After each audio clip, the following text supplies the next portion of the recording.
Assalamualaikum warahmatullahi wabarakatuh. Halo teman-teman, pada video ini saya akan menyampaikan sedikit mengenai pencemaran lingkungan. Nah, sebelumnya apa sih itu pencemaran lingkungan? Berikut adalah pengertian dari pencemaran lingkungan.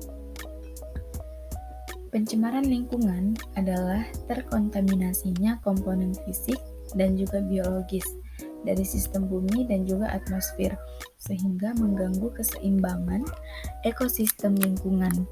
Kontaminasi tersebut bisa berasal dari kegiatan manusia ataupun proses alam yang menyebabkan kualitas lingkungan menjadi tidak dapat berfungsi sesuai dengan seharusnya. Lalu berikut ini adalah jenis-jenis pencemaran lingkungan. Pencemaran lingkungan terbagi menjadi 3.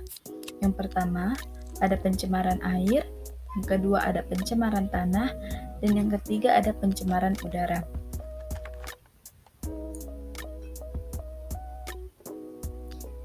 Berikut penyebab dari pencemaran air, pencemaran tanah, dan juga pencemaran udara. Yang pertama ada penyebab dari pencemaran air.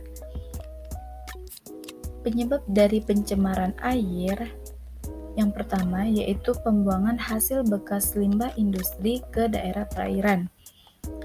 Yang kedua, penggunaan bahan peledak dan juga racun dalam kegiatan menangkap ikan.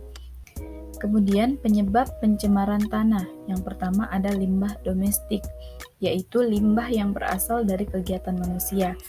Yang kedua, limbah industri, yaitu limbah padat yang berupa lumpur. Lalu yang ketiga, limbah pertanian. Limbah pertanian yaitu biasanya itu berasal dari pestisida. Lalu ada penyebab pencemaran udara.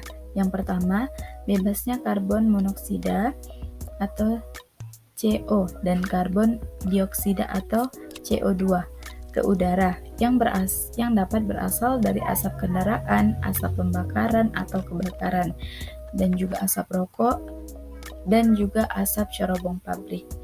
Lalu yang kedua, adanya klorofluorokarbon atau CFC, yaitu dari hasil kebocoran mesin pendingin seperti kulkas dan juga AC rumah dan juga AC mobil.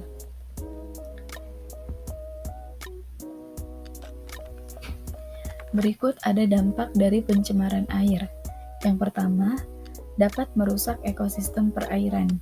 Yang kedua, gangguan kesehatan karena mengkonsumsi air tersebut.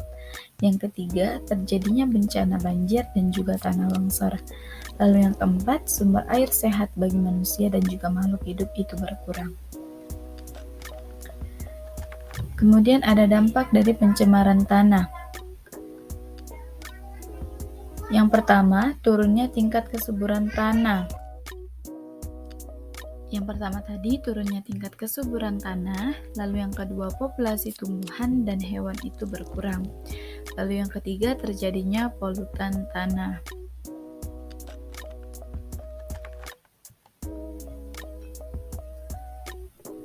Lalu ada dampak dari pencemaran udara. Yang pertama dapat memicu terjadinya gangguan pernafasan. Lalu yang kedua berkurangnya kadar oksigen di dalam tubuh manusia. Lalu yang ketiga, terjadinya penipisan pada lapisan ozon. Sekian, itu saja sedikit penyampaian dari saya mengenai pencemaran lingkungan yang terbagi menjadi 3, yaitu tadi ada pencemaran air, pencemaran tanah, dan juga pencemaran udara. Kurang dan lebihnya mohon maafkan. Sekian dan terima kasih. Wassalamualaikum warahmatullahi wabarakatuh.